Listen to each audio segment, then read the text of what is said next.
to field questions so that I'm actually answering what people are wondering about rather than just on for an hour. Would rather do that. So Cori Salchert, and that's like salt and a curt reply. My husband's family is from the Holy Land in Wisconsin, so that would be St. Cloud, St. Joe, St. Anne, Mount Calvary, etc. So not St. Cloud, Minnesota, but St. Cloud, Wisconsin. We live in Sheboygan and have lived here for 22 years, 10 years in PA before then. And we met at Bible college back in the 1980s, which was long before most of you were even a thought. So I had come from Salt Lake, and Mark had just gotten out of the military. He was 29, I was 18. We didn't get married till we were 22 and 33, so it wasn't as weird. Both of us had thoughts at that time that we wanted to absolutely serve God, and we were willing to go to India or Africa, please God, anywhere but Wisconsin. And neither one of us have ever been to India or Africa. I have been to South America on mission trips, but I've never actually been to those countries. The adjustment in our thinking had to come with one of my favorite songs was, I'll go where you want me to go, dear Lord, or mountain or plain or sea, and Lord, send me anywhere, only go with me. And he gave me that prayer. And then when it was, will you live in Wisconsin, in Sheboygan, in suburbia, in a neighborhood, you know, with parks and the lake, and have children, and pretty much just kind of do stuff at home, that the rub came in. It was like, I thought it was going to be more glorious and shiny than this.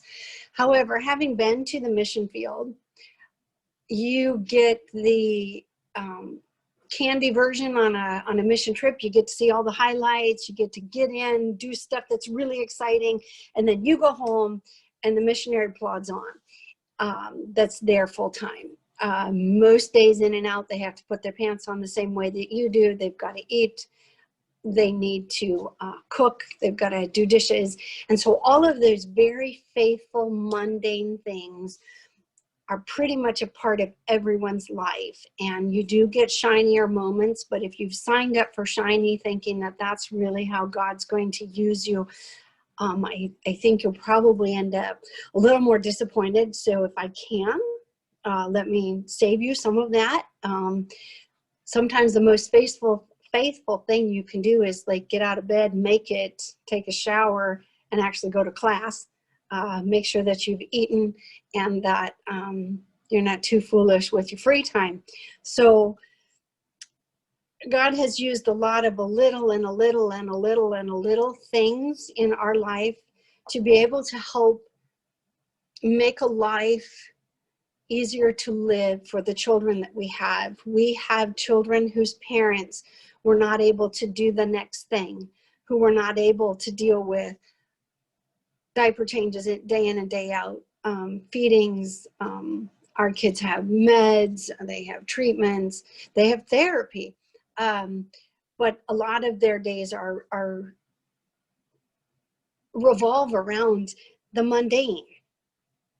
You know, getting up, making beds, giving baths, making sure skin is in good condition. But these are all very vital things that make for a life that feels safe and for the most part is safe, and that they have people who love them. And I am a registered nurse, and I still am. I keep up my licensing, and I'm constantly learning. So that's something that has also been invaluable, that I might not be getting credit for it anymore. I also don't necessarily have to pay for it anymore. So education has its place, and I'm sure that the cost is quite dear. It was once upon a time. But being a lifelong learner is imperative to being able to do what you're doing well.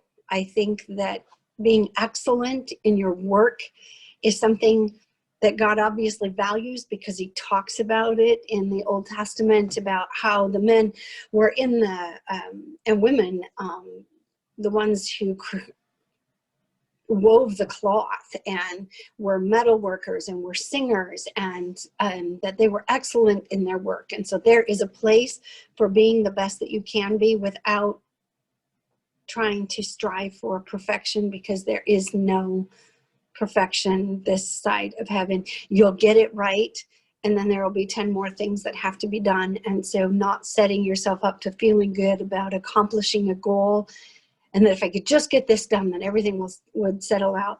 It'll settle for a little while, and then there will be another thing. And that doesn't need to be a discouraging thing, that there's always one more thing that you're going to have to do, but that is life on this planet. And I believe in some respects it'll be life in the new heaven and the new earth, because work was created before it was a 4-letter bad word. And so there's a lot of reward that comes from accomplishing a task, especially if it's one that just requires a lot of energy and thought and skill, and you master it. God knows that we love that dopamine hit. So one thing I'd like to address with your particular occupation is you very well could end up meeting children like ours that it seems a little futile. Let me encourage you to continue to be faithful, whether you feel like what you're doing makes a difference or not. Again, a little and a little and a little makes a lot. I have experienced it myself, and was actually reading about a woman that was in her 20s that had lived in a home for developmentally disabled her entire life. She had never spoken a word.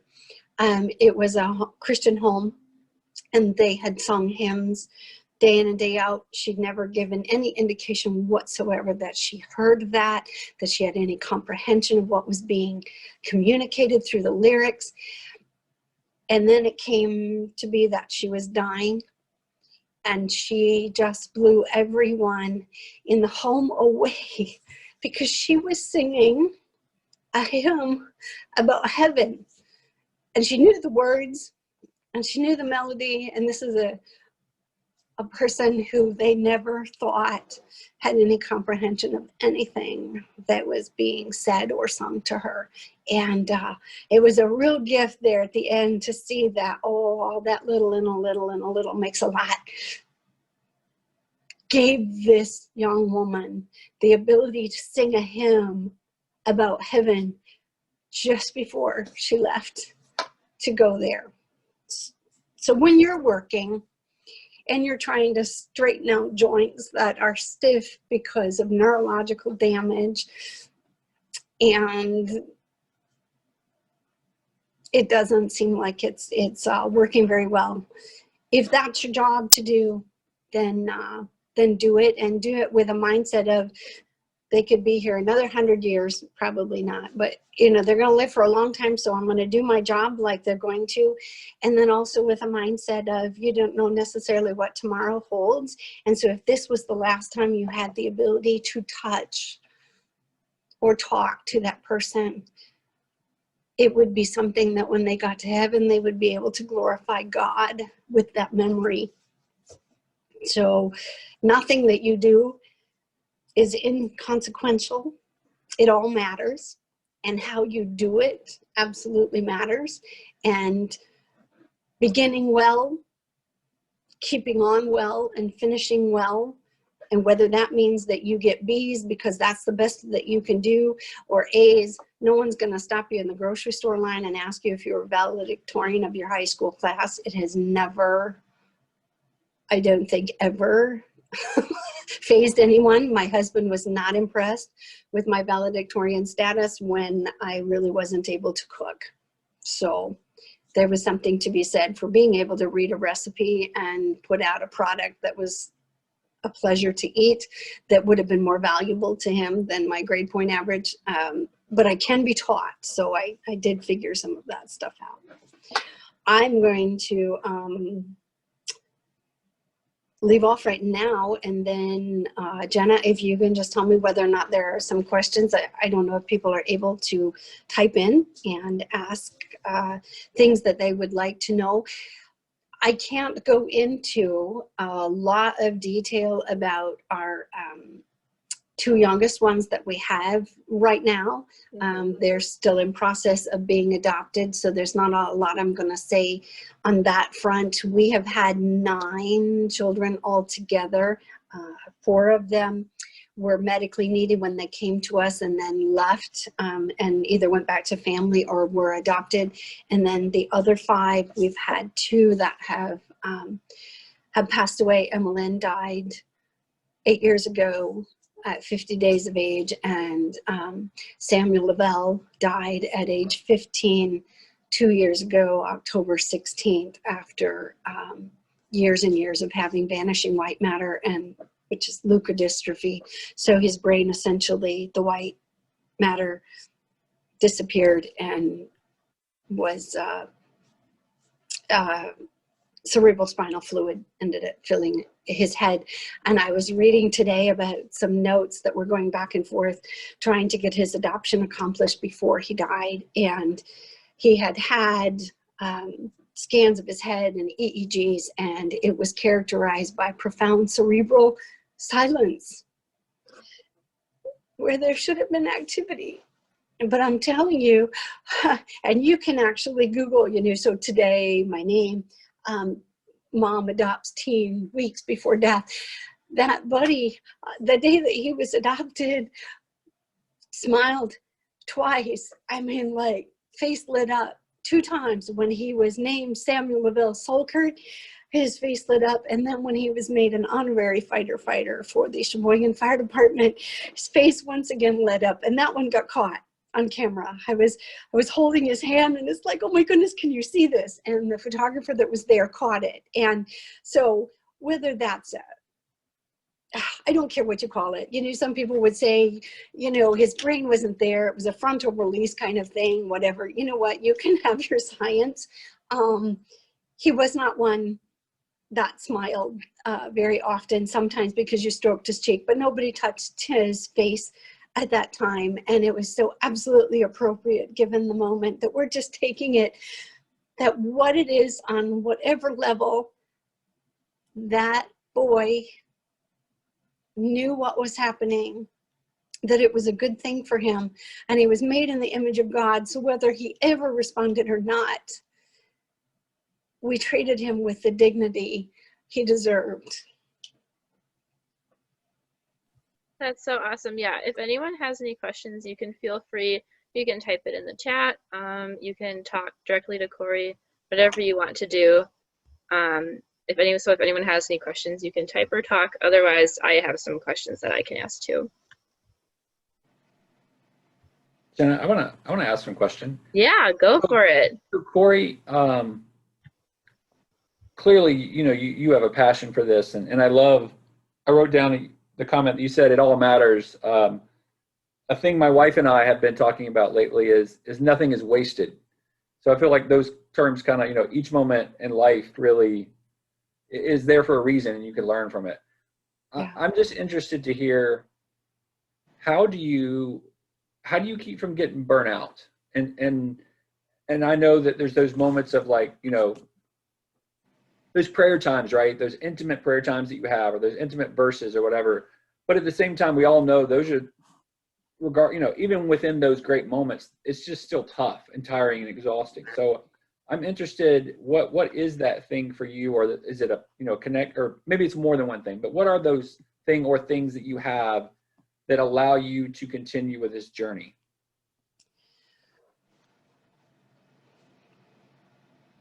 I have had to develop a very good theology on suffering, or I wouldn't be able to do what I do. Because once upon a time, I sort of had it conditional. Well, you know what? If this happens, then is God really good? And is he faithful? And I have walked through the valley of the shadow of death myself, as well as with others. And Your faith just can't be that shatterable, that Satan, if nothing else, if he knows what it is that's out there, that, oh, if this happened, I would just lay down and not be able to get back up again. Whether that ever happens or not, he'll threaten it over and over and over again, because it can get a psychological response out of you. And if it'll wreak that kind of habit, well, then let's threaten it all the time. If getting an F on a test, or, failing a class, and I'll tell you, so 32 years ago, my psych teacher and I didn't get on very well. I went to a secular college, and things that she was saying, and oh my goodness, just knocking heads. And she called me 8 weeks before graduation and said, I don't see you passing my class. I think you should withdraw at this point. And I was just devastated. I mean, hello, you're talking to the valedictorian. Does that not carry any weight here? And it really rattled my class, because like, if I wasn't going to pass, then, kind of what hope was there? And I will tell you that I have since learned that, you can find some ground that you can, without compromising integrity, cough out what the teacher wants on the test without embracing that yourself, that there's a time to argue it. And so again, I'm not saying anything as far as morality that you would put down, that you embrace this or that, if it is a conviction that you are ready to die on, a hill you're ready to die on. But I think I was knocking head with her in my immaturity. I had a lot of hills I was ready to die on that probably weren't as important. But I flunked out of nursing school 8 weeks before. I withdrew passing, but I wouldn't have passed the class. And that was just one of those earth-shattering moments that it's like, God, this was never going to happen. And it's such a disappointment to those who said, well, I thought you were better than this, or I can't understand how you could let this happen, etc. It wasn't very, very helpful. And then there was also a distancing, because nobody likes to be associated, quote unquote, with a failure. And that was a very tough moment. And I remember crying out one night going, does anybody love me for me? Not because I do well on a test, or not because I meet their needs, or not because I do this. And as quick it came to me, and it's like, I loved you before you were even formed in your mother's womb, before you did anything to deserve it or to not deserve it. And so that was one of those crisis moments that God just came in and said, I gotcha, that your standing with me is not so performance driven that when you fall, you're just out and no thank you anymore. So Peter's example there of, after Satan has sifted you, when you return, I prayed for you. He didn't say, I prayed for you that you won't have to go through this. You are going to endure this threshing here, because Peter had to find out what he was made of apart from God, and he didn't know until he fell face first. But his failure is there for us to learn from, that God isn't so much into our performance as he is about our hearts, and do we love him.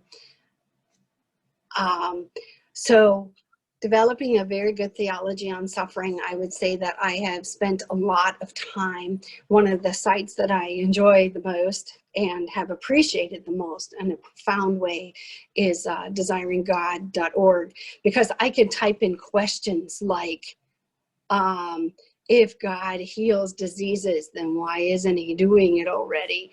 And that question comes up and is grappled with, rather than, okay, we're really good with the weather and stuff that just isn't deep, but don't, be questioning those things. I believe God wants us to come to him with our questions. There's a difference between accusing him of not being able to be faithful and saying, you are faithful, but I can't see it right now. So help me to get your perspective, because mine is not the best. Another site that I have also been very encouraged by is Ravi Zacharias on RZIM. He recently passed away from cancer, but he deals with suffering in this world and who is God in a world of suffering and the problem of pain, because those are all things that we have a place to go with those hard questions. We don't have to just stuff them down because nobody wants to hear that sort of thing. So those are places that I run to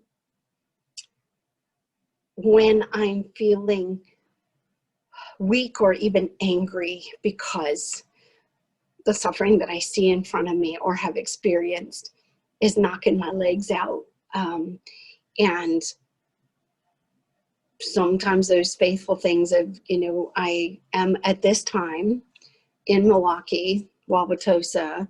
My 2-year-old is in the ICU at Children's, and I'm staying in a hotel because if I am in the room 24/7, I'm only going to last about a day and a half. I'm 55 years old. I just don't have the endurance to be able to treat this like a 50-yard dash. I'm running a Tough Mudder and I have to pace myself. And so I come back to the hotel, and if there was a crisis, I'd be back over to the hospital, but I let the nurses do their job and I sleep and I take showers and I try and eat properly so that I can take care of my body in order to be able to take care of the people. And then that helps with the fatigue, but where the whole mental, emotional warfare comes in, drawing close to God, that is a real thing. Draw near to God, and he promises to draw near to you. And I find that having a steady diet of devotionals and the Bible Gateway, I can plug that in and hit Psalms or any book of the Bible, whatever, and just have it playing in the background while I'm in the shower or while I'm making my bed or while I'm doing dishes, so that my mind is saturated with truth, because it very easily can get overwhelmed with what it is that I can see, and I need to have a more global perspective. I hope that answered your question. It definitely was not in 10 words or less. No, that's great. And I think that's, as a healthcare worker myself and future healthcare workers here, I think it's kind of a good lesson for, we give so much to other people, but unless we take care of ourselves, we're not going to be good for others. So I think that's a great lesson. I appreciate you sharing that. And then the suffering piece, yeah, we could talk. I'm a big Richard Rohr fan, and he has this great information on suffering. So I think that's great information. I appreciate you sharing. And let me say something real quick. There's a difference between taking care of yourself and being indulgent. My pastor had preached a couple of months ago about not creating a second storm. That sometimes they do. Hello, it's a fact of life on this planet. Trials come, and that initial trial may not have anything to do with a character flaw or with a sinful thing, but it can become that if my response is sinful. If I decide, oh, this absolutely warrants my being a real nasty person or impatient or unkind, then it's become a second storm because of the way I've reacted to it. So then I have to be careful that the initial storm may not have anything to do with my needing to ask forgiveness. It's just trials. Everybody's going to have trials, but how I respond to it will reveal cracks in my character as opposed to causing them. I thought I was a very patient person until I had kids. And it's like, yeah, you know what? 2-year-olds going, no, why? Don't cross that line, and they stick their toe across it. Oh, can't you just listen? Yeah, so I really am not at the core a naturally patient person. I have developed patience, but it's been fruit of the Spirit, character development that's come in because I've had to choose to be patient rather than just naturally gravitating towards, it doesn't bother me. Does anyone else have any questions they'd like to ask? Okay, otherwise I'll ask one of mine. So I was reading a Today article that was written about your family a couple years ago, and one of the sentences that stood out to me was when you're talking about Emmeline, and you talk about how Emmeline lived more in 50 days than a number of folks do in a lifetime. And I was wondering if you could talk more about why it's so important that these children have a home and a family to like care for them and do things with, that they're not just dying alone in a hospital. Emmeline was in a NICU when we first met her, only she was in one of those wooden cribs, not in an isolate kind of thing, and not in, so she was wrapped. She had a feeding tube and through her nose down into her stomach. She was hooked up to a feeding pump. She didn't necessarily even have to be held to be fed. And you can do your homework on that, failure to thrive studies, and that affects babies through elderly. We are made to be relational, and we need human kindness and touch and to be talked to in a way that values us. God made us for that, and when that is taken away, we wither and die. And I will not say that Emmeline would have died prematurely. I don't have this all figured out because I'm not God and I don't need to be. But our days were numbered before there were one of them. So Emmeline would have lived that 50 days. However, we were given the opportunity, just like Esther. You know what? God is going to take care of all of these children. It says, have their own angel in heaven that always beholds the face of the Father in heaven. That's one of the reasons why I can have my 2-year-old over at the hospital and I'm here, is because he's not alone, even if no one else is in the room. He's not truly alone. And then I don't have to have my soul racked with grief that somehow this child might feel abandoned because I'm not there tonight. I am not his savior. The thing with Emmeline is that, okay, so she was born without the right or left hemisphere, had the brain stem, so was able to breathe on her own for a little while until that failed because she neurologically couldn't keep up with her growth. But she couldn't regulate her temperature very well. So then she was always tucked close to somebody's chest in order to be able to be kept warm. And I'm telling you, there's no place that a baby wants to be other than that. And this is a scientific study. You can look it up. It's actually there. There is a serotonin, there's chemical release in your brain when you're holding a newborn close because of the smell that they have. God just creates them smelling like you want to cuddle them close. And the more you cuddle them, then the more their brain develops and the more your brain has loving feelings towards them. We're just wired that way. And so holding her was not a difficult thing to do. She lived a lot of life in the fact that we didn't take it for granted that she was going to have the next day. And so we took her to the beach and the bank and the bookmobile, have baby, have oxygen tank, we'll travel. I will say that it can be exhausting sometimes to live like you're dying.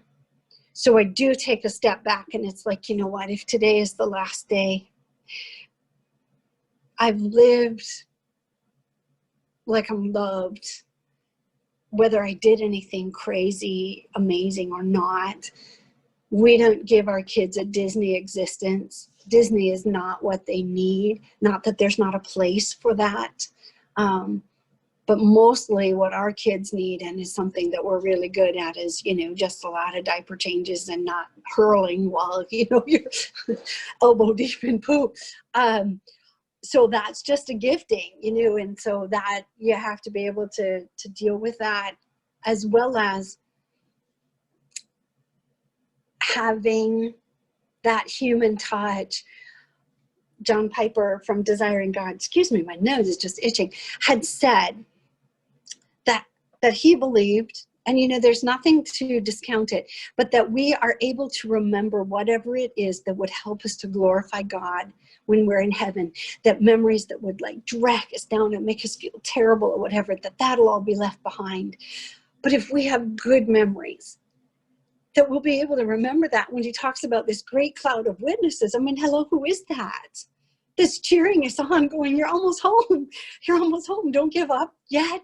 It's just around that next bend. You know, I know you fell down. I know that you're bleeding. I know that you're bruised, but you can do this. And hopefully even in this life, you know, there wouldn't necessarily be that great cloud of witnesses, but, you know, hands-on, your roommate or your spouse or your teacher would say, you know what, I'm cheering for you. I really believe that you can keep going and you can do this. And so we get a little bit more wind back in our sails. I believe that he brings along that encouragement when we need it and enables us to give that to someone else who might need it. And Emmeline, we're not going to be strangers when we get to heaven. I believe that she was known and she was loved and that she had everything that that baby needed to have the fullest life possible. Not everybody gets to go to a Wynota Judd concert. Not everybody would endure that well. She actually enjoyed it. I'm not telling you that you should. She loved Lawrence Welk, and that's not everybody's cup of tea either, which is just a foreign concept to me. But apparently not everybody likes Lawrence Welk or even knows who he is, for heaven's sake. But he's in heaven, and I think that we're going to be good friends once I see him again. So we're very intentional without being OCD, because you can just get so caught up with, what does this matter if I died today? Would I want to have been able to do this? There's a balance between, yes, this is what you've been given to do and you need to get it done.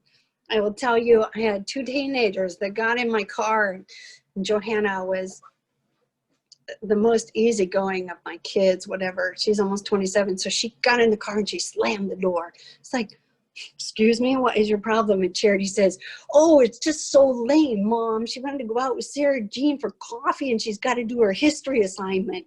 And I said, you're in high school, you know, history assignments are what you do. And Charity says, who is someone I think that some of you know, because she's knows folks from Concordia. She said, well, Mom, like, who's going to show up at your funeral, your teachers or your friends? And I said, well, regardless of who's going to show up at your funeral, you will get your history assignment done. And then maybe you can go on Saturday and go out to coffee with Sarah Jean, because you can try and fit both of those things in, but we don't not go to school because we want to go out for coffee. Not that there's not a time and a place sometimes for a mental health break and playing hooky. I did that very, very rarely, and I would not advocate, especially because one of your professors is listening.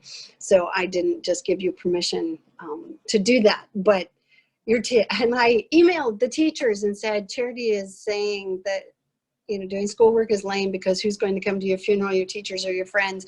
And her teacher emailed back and said, please assure her that all of her teachers would show up at her funeral, not that we're planning that she would have one. Please turn in the history assignment. That's so wonderful. We have another question. We have a guest tonight who's actually not an OT student. We have Liz with us, and she asked just if you could tell us more about Charlie. Okay. Charlie, oh my goodness, our miracle boy. So we were chatting about him on the floor today because one of the nurses that took care of him 6 years ago when we first met him. So we met him 6 years ago, October 21st, because we went out the next night for Johanna's birthday party on the 22nd when she turned 21. Charlie has profound brain damage. Mom was addicted to all kinds of drugs, OD'd several times while she was pregnant with him, and he was born at 33 weeks as a result of an overdose. And his poor mother, I've never actually met her in person, and I don't know whether or not she's actually even still alive, but it was a really wretched existence, and Charlie survived that.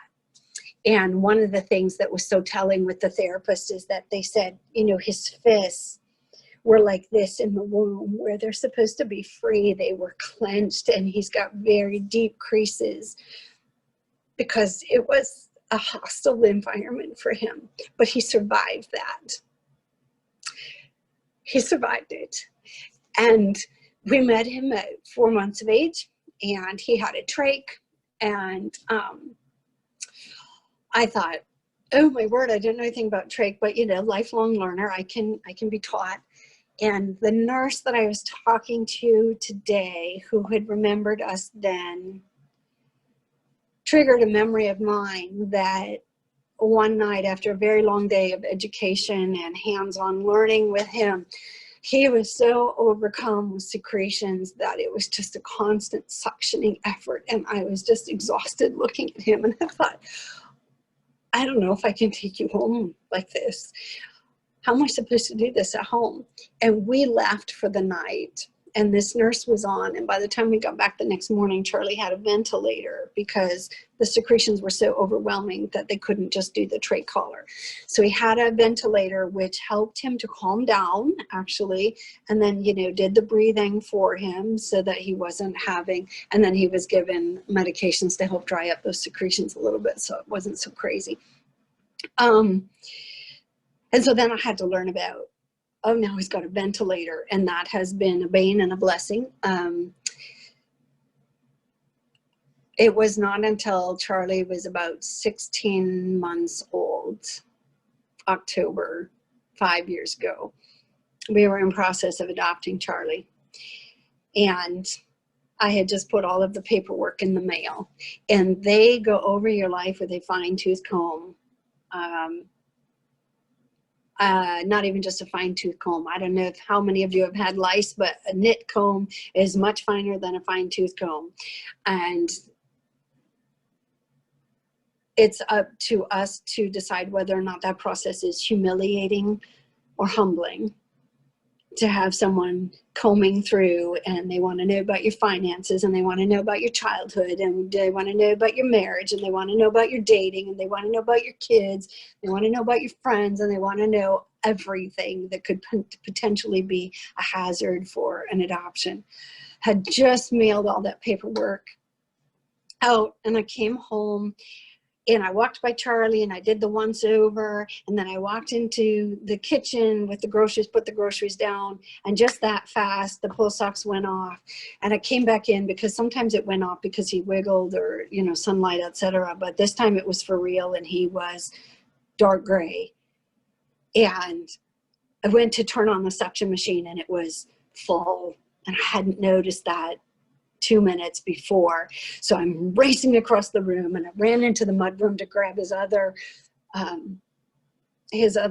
suction canister and hooked that up, and I'm trying to suction him, and he's not responding, and I'm trying to bag him. And by that time, Mary Elizabeth is in there, and I'm yelling at her to call 911 because he was still a full code at that point in time. And she was like, well, you know, like Emmeline was gonna die, and we die. I'm like, okay, now is not the time to go into all the semantics of why it is that you just need to call. And she went in the bathroom to be able to call because she was so rattled, because I was freaking out that it was like, okay, this is not as peaceful as Emmeline. What the heck is different? But hadn't tuned into, we didn't have the ability to make any of those choices yet. Mark came downstairs. I was screaming at him, saying, it's not working. It's not working. He's dying right in front of me. And I'm not able to help him. And Mark was talking to him and crooked his neck and said, look, you know, buddy, it would be helpful if you could keep breathing, because, you know, we have an adoption coming up, and now is just not a good time. Meanwhile, we can hear the sirens. And honestly, I mean, you know, we watched the SATs and the heart rate drop off on the machine, and we're still working to breathe. I did not start cardiac compressions. And then Charlie gasped, and the color kind of came back. And then all of the EMTs kind of filed in, and they said, you know, so what's up here? I said, he's got to go to Children's, because it was like, what the heck just happened? I don't even know what just happened. He's not fixed. And Mark was like, you know what, guys, he's fine. So I nearly killed my husband. I stepped out of the room so that it wasn't a domestic violence situation, especially since we, you know, just mailed off the paperwork without any of that on there. And the EMTs took their cue from me and not from my husband about how Charlie needed to go. And at that point in time, Charlie was not even responsive. He was breathing because he was back on the ventilator, but he was, very floppy, not responsive at all. So we loaded him up in the ambulance to take him down to Children's. And about halfway down, he had his head turned towards Roderick, who was sitting on the other side of him, and not towards me. And I just had his hand in mine, and I was stroking his hand going, dude, you have been given the capability to absolutely shatter my heart. Is that what you're going to do today? And he picked up his head, and he turned it towards me. And it's like, oh, baby, you're back. You're back. So I asked what in the world was going on with this child that he could be on a ventilator and die, stop breathing. This just wasn't adding up in my experience. And I was told that Charlie has tracheobronchial malacia, so his lungs are very floppy and they can flop closed, and the ventilator is not going to help. It's not intuitive. It has a job to do. Whether the child accepts the job or not is not its problem. It is there to give breaths, and whether they can go in does not matter to the vent. And I sat in the waiting area after he had had a scope done, talking with the palliative care doctor. And I told him, so this child could die, could drown or suffocate right in front of me, and I will not be able to help him. Is this true? I want you to tell me the truth. And Jack said, yes. And he said, you can leave him here. You do not have to take him home. This adoption is not finalized. It won't be until December, and nobody would fault you trying to find homes for children like this with this kind of emotional load. Are you there? With this kind of emotional load, they're few and far between, and no one would fault you if you decided to walk away. And I mulled that over in my head, and I thought, okay, so I'm going to tell God, if I can't have this baby on my terms, and if he can't die on preferable conditions, that I don't want him.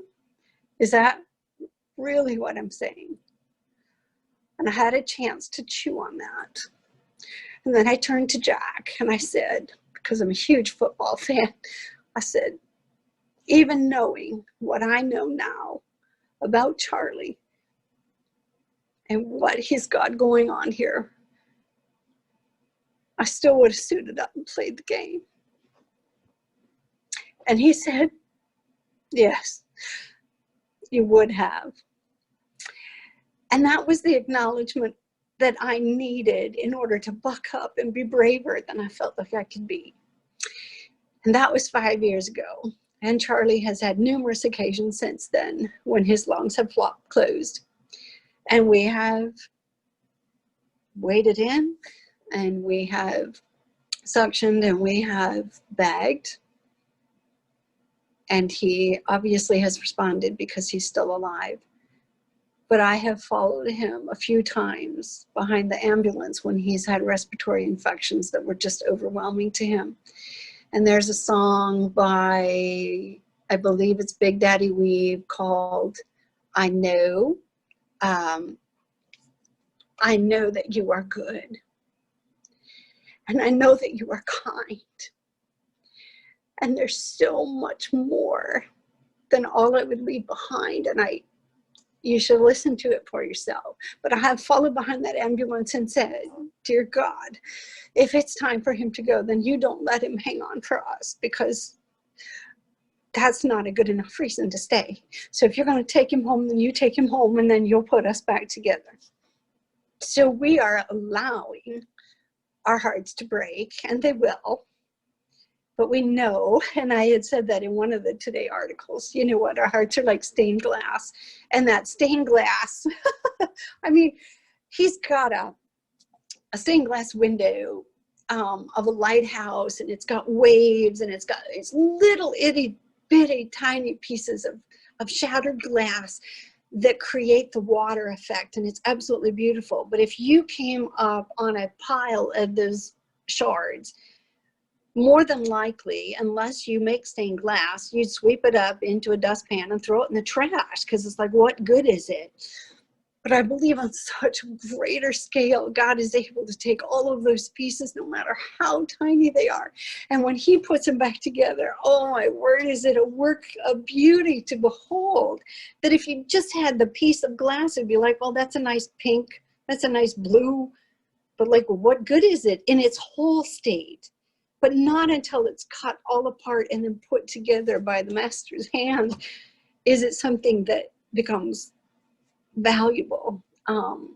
So that's the way we look at it, that, you know, we don't want to hold on so tightly to this life and our desire not to be hurt and not to have a reason to cry, that we end up not truly embracing all the joy that comes from having a child who doesn't smile. He has motor neuron damage, so he doesn't smile and his eyes don't necessarily light up, but oh, you know what?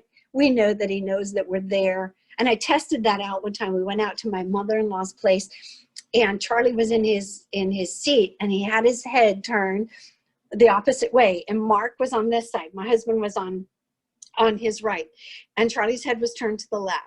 And Charlie picked up his head and turned it towards Mark and reached out his hand and was stroking Mark's. And it's very blunt. He does nothing fine. He doesn't have any, skill that way. It was, just kind of a stroking. And I said, I think he can see you, because he's cortically blind, supposedly can't hear. And so Mark went over on the other side, and Charlie picked up his head. It's a delayed reaction, but he picked up his head and he turned it to the other side, and then he reached out that hand. And I said, okay, sorry, this is crazy. Go back over on the other side. And so, we went back over on the other side, and then I have a picture of Charlie reaching out on Mark's neck. So whether that baby boy, he's never going to say a word, and he can't smile, but he can cry now, and he can let me know that he's in pain. And so this side of heaven, I would rather know when he's in pain so I can do something about it, than if all he ever was able to do was smile, because you know what, every day is not a smiley day. So I want to be able to address what it is, and would rather have him be able to express pain now, because he's got eternity to be laughing and smiling and talking a mile a minute, and we'll probably end up getting to the point where we'll just have to tell him to shut up once.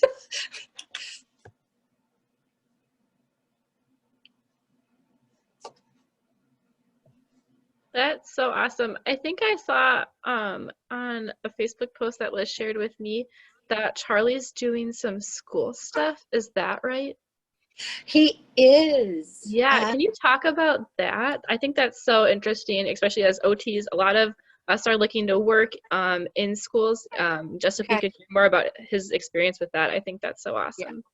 Well, he has rehab resources, so he has PT, OT, and speech, at the house. And again, you know what? We're never expecting that Charlie's going to get out of bed. We joke all the time that we don't leave him home alone because he'll drink all Mark's beer. But, that's because saying it would only take 2 or 3 minutes before he would die, and that's why we don't leave him. Sounds so heavy, and people are just like, wow, what a downer. So then we joke that, he'd drink all Mark's beer. He has thrown a leg out once. So I do think that he's just letting us know that, you know what, I can reach around in this bed and get out sideways. So don't underestimate, so sort of like Toy Story. Who knows whether or not at night, if he didn't have a nurse, he'd be running all over the place. So there are lighthearted aspects of dealing with a very heavy thing. But we have the therapies, but he turned 6 in June. And so he has complex care special needs down at Children's, and they're like, he can actually, you can talk to the school district about being able to do classes with him. It's not an appropriate placement for him to go to school. He's just way too medically complicated, you know, to put him through that, and he wouldn't enjoy it at all. He's really not a fan of kids crackling paper and stuff like that. And of course, you got a class of first graders and they all want to tell the teacher about all this stuff. So sometimes Rosie just has to shut the volume off, because with his neurological irritability, he just can't handle a lot of input. It's painful stimuli for him. So we have to, you know, watch that a little bit. However, given that young lady that was able to sing that hymn about heaven, in spite of never having spoken a word before she was dying, we don't want to underestimate what Charlie's able to take in. We don't know what his brain is able to comprehend, because he's never going to fill in a test that has all the little circles, or, you know, raise his hand. Oh, I hear that, or I hear that. We do believe he can hear, even if he doesn't, you know, pass tests. That's okay. We go with empirical evidence rather than hard and fast. So we're meeting. The school said, absolutely, this is wonderful, which was great, because you know what, there are definitely people who have told me it would have been better if he had never been born, or if his mom had aborted him. And that is not a judgment call that I think that anyone should make. Charlie did survive what should have killed him, and I'm grateful that his mother did not purposely choose to eliminate his life.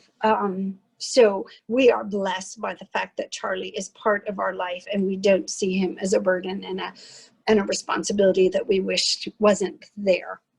We're grateful for the gift that is him, and how it is that his care has peeled the veneer off the cracks in our foundation of our character, so that we could have real character development and not be fake nice because we'd never been tested. So Charlie has brought about some real character development, so that we are making good choices on purpose and not just on accident. He has class at 9, 11, and 2. He has an iPad, and then we'll be meeting and having an IEP. And apparently there are like 12 other people who are all waiting in. School nurse, you know, the school psychologist, the teacher, OT, PT, speech, you know, just to try and figure out how can we contribute to the best quality of life for this bud. And they are people who want to be there. And if they're even a little bit hesitant about what difference does it make, it's still part of their job. And so they're showing up. And so we're going to give them credit for doing that. And we'll be meeting at the beginning of November.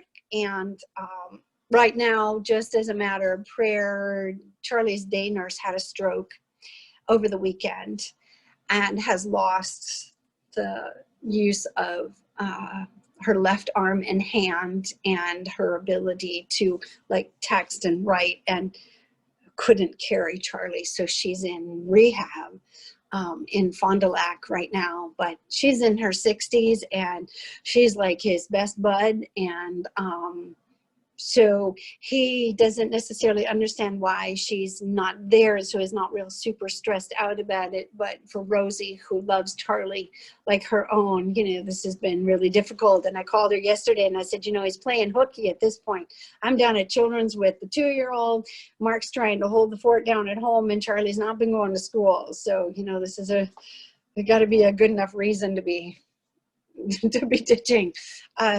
So Rosie needs to get her hiney back, and they sit in the chair and prop the iPad up, and Charlie he can focus sometimes, but we don't know what he's hearing. I mean, I had 8 children of my own. All of them had some level of brain damage, just none medically confirmed by the pediatrician. And I definitely had children who could look like they were paying attention to anything but what they were supposed to, who actually caught some of it. So I'm not writing Charlie off as not getting any of it, because I've had other kids who were supposed to be normal who didn't pay any attention and got something out of their classes. That's so awesome. Yeah, when I saw that, I was like, wow, that's just so cool. Like, you never know what God's going to have in store for these people. Like, they can do just so many awesome things and have such a great life. Right. And sometimes it's about the people that we meet. You know, Charlie could have just died and that would have been it, but he's still kicking for a reason. And some of it has to do with the people that we've met because of him. So he may never speak a word, but a lot of people have been able to see and hear and experience what unconditional love looks like because of him, and that's a benefit to them too. Does anyone have any last questions or anything they'd like to ask Cori?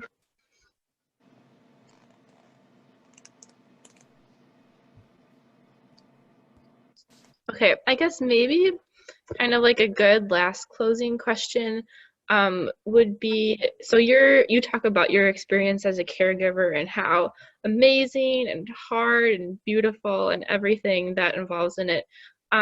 What would be your word of advice to us as OTs working with families who have medically needy kiddos, or even kids or adults that might be in hospice? Like, how can we as OTs support you guys as caregivers? Like, what's the most meaningful things, or what's some of the best things that we can say or do? I'm going to give you a quick illustration here to drive home a point. So I worked hospice in OB, and early on, so I had worked hospice for years, took 15 years off, you know, to have kids, take care of them. And then I went back to work, and I went back to work in OB and found that there were a lot of people whose babies either died in the womb or afterwards, and that nobody really wanted to sign up for that. That wasn't, you know, they signed up for regular stuff, but this was more than what they wanted to handle. And somebody needed to be willing to stay and not be, you know, have their skin crawling over it. So I wanted to be excellent at that. But one of my first patients that I had, the doctor actually told the patient to come in on a day that he knew I was working, and he asked me to take care of her. I had not had any babies miscarried or stillborn myself. And I was taking care of this mom, and she said, you know, so have you had any losses? And I said, no. And she said, then why are you, I don't understand why you're here with me. And I said, do you want me to find somebody else? I mean, that, you know, would be able to be empathetic rather than sympathetic. And she said, she turned her head away and she said, no, you know, it's fine. I'm glad that somebody's here with me. Well, when she gave birth, that baby had severe anomalies. And I looked at that child and I just kind of sucked in my breath. And this mom looked at me and said, he may look gross to you, but he is still my son. And I said, you know what, you are so right. You're so right. And I worked with her. She gave him a bath. She got him dressed. And another friend of mine told me, he said, don't see that child in front of you and all of the difficulty or the things that are wrong, because the babe with God is a beauty. And caring for that child who is made in the image of God, if you keep that in your face or keep that in your mind, it will help when you see a child with severe anomalies, that you're not drawing away in disgust, or else, you know what, just apologize and say, I'm sorry. He is your son. And I know that he's beautiful to you. And as I get to know him, he's going to become beautiful to me too. I don't typically take pictures full on of Charlie because people make fun of how he looks. And he's my kid. And to me, he's beautiful. And whether his eyes are rolled back in his head or his mouth closes or any of the rest of it, they don't see what I see. And you can have eyes that don't pick apart all of the physical issues, but they see that beautiful baby that God has created that someday will be whole and well. And we need to be a little bit more future looking when we are looking at other people who have disabilities. Not that they are less than, they're just not quite where they need to be. And we all have disabilities in some way, just some of them are more physically oriented. So if we want grace for all of the ways we're flawed, then we absolutely should be giving it. And almost sometimes, you know what, the more grace you give away, then the more grace you get. And so that as you're walking into homes and you come face to face with children who are not normal, they're not done yet. And someday they will be. So just be looking towards the future, and you can be a huge encouragement to parents who are bracing themselves for you to find fault. And IEPs, we're not there to talk about all of the ways that the child's excelling. We're there to talk about all the ways that they need help. But it makes a big difference if you're not just picking at them, but instead it's like, oh, I see potential. I see potential. So if you can come at that they are a gift and that it's a privilege to work with them, that gets communicated to the child, they'll like you a whole lot better. Even if you have to make them do stuff that they don't want to do, as well as that will endear you to parents. Yeah, that's about all I have to say about that.